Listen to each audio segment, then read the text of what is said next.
Today we talk about why you should enable credit card pre-authorization. This show is for everyone working at the coalface. Digital, business, marketing, social. This is At the Coalface with your host, Jason Greenwood.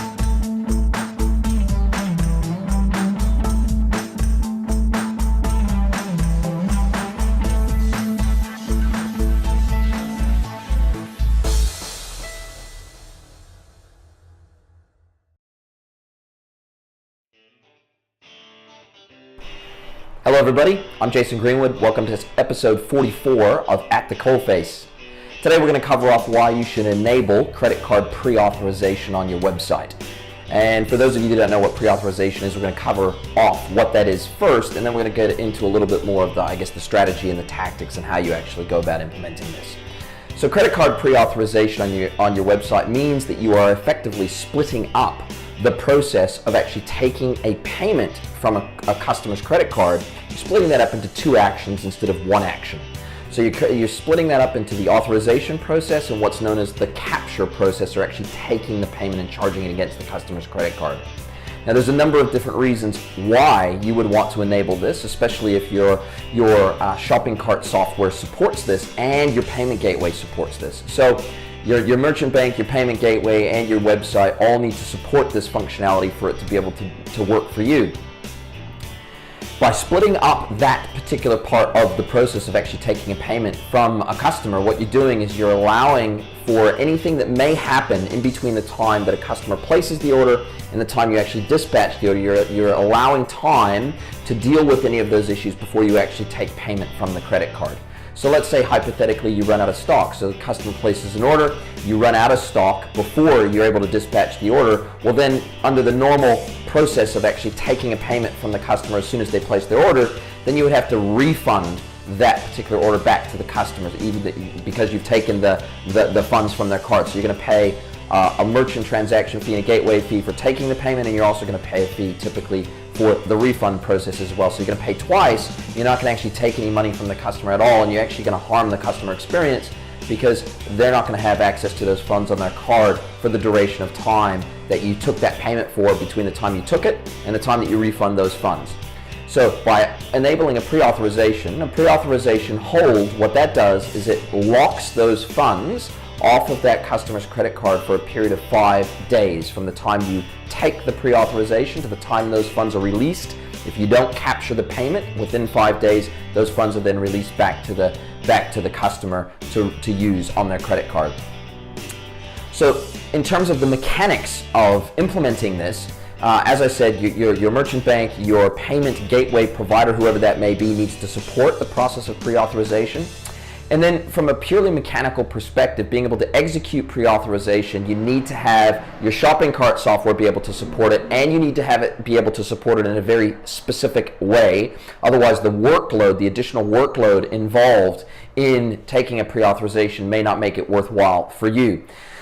And I'll explain to you what I mean by that. So with certain payment gateways and with certain e-commerce platforms, the actual execution of the capture step of taking the payment is associated with a order status. And that's really the perfect all of all worlds. And so what that means is that any time that you take that pre-authorization, the capture will be aligned with the status of that particular order. So what will happen is you will take the pre-authorization at the point the order is placed, and then when you are able to dispatch that order and change the status to, for example, a shipped status, and typically that will happen automatically as soon as you ship an order, depending on whether you're integrated with a carrier, with a ticketing system, with a courier ticketing system, etc. There's different levels of automation of that particular part of the fulfillment process. But assuming that part is automated and assuming that automatically transitions an order to a shipped status, then if the capture portion of taking the funds from the customer is aligned with that particular status, as soon as it hits that status, it takes the payment, which has already been pre-authorized. You know the money is there, the customer is good for it, and you ship the goods. Now, if your platform does not support attaching the capture process with the order status, that can become a real challenge, because what will happen is you will have to capture those funds manually in one of two ways. One is you may have to log into your gateway, your payment gateway provider's web interface, and change that, find that particular order, find that particular transaction, and change the status manually in there from a pre-auth state to a capture state. Now, sometimes those gateways will be integrated with your e-commerce platform in such a way that all you have to do is manually change from auth to capture against that order within the e-commerce platform. But either way, there's a manual step involved for you. And if you have one additional manual step involved before you can actually dispatch an order, well, that becomes really, really problematic for you as a business. And in terms of your workflows, it can add an extra load, and you may have to have a dedicated person that only does that. And obviously, that's not something that you want to have. So that would be my recommendation. My recommendation would be to enable pre-authorization, assuming that your gateway and your e-commerce platform support pre-authorization. It can also help to mitigate fraud. If you have a situation where the bank is going to notify you of a chargeback or fraud, and you do a pre-auth, and then it takes you a day or so to dispatch those goods, then in that day or so, if it's found by the merchant bank that the credit card is a fraudulent credit card, that the credit card has been stolen, and they notify you of a chargeback, then typically what that will give you an extra window of time, an extra buffer of time to not dispatch those goods, to cancel that order before you actually take payment off of that credit card, because that pre-auth will notify the bank that transaction has been placed.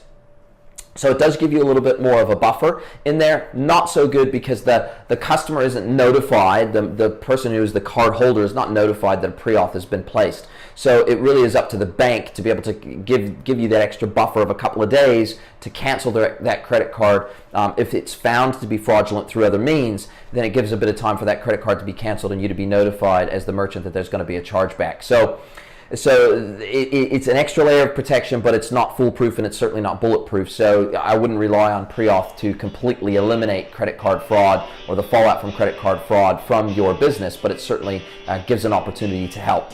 Now, the other opportunity, or another instance where pre-auth really can help, is the fact that not only if you can't ship a full order or at all, or if the customer changes their mind and they decide to change their order prior to dispatch of that order, or a scenario where you can't fulfill an entire order, so you may only be able to fulfill part of an order. So what you'll do is you'll change that order in your e-commerce platform. Typically is the way this works. You will change that order, you will eliminate the items that you either can't ship, or you will change the order that the customer placed if they request that you change that order.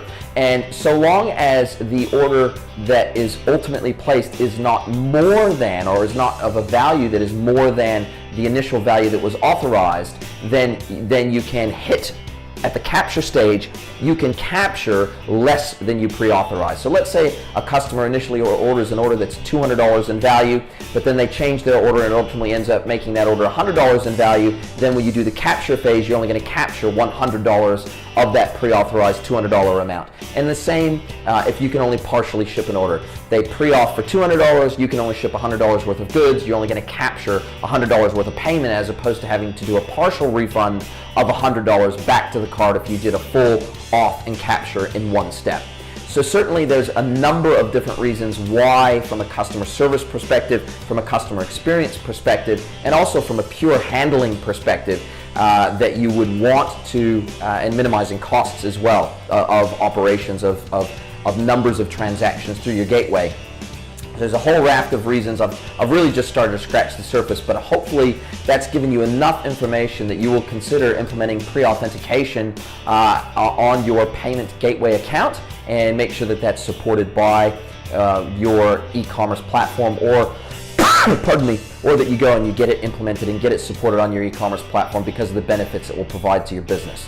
So hopefully that's been helpful. If you have any questions, please do let me know. I'll do my best to answer them. If you do pre-authentication on your website, please let me know about it. Let me know what your experience has been. Let me know if you've actually enjoyed some of the benefits that we've talked about today. And look forward to hearing from you. Talk to you soon. Bye-bye.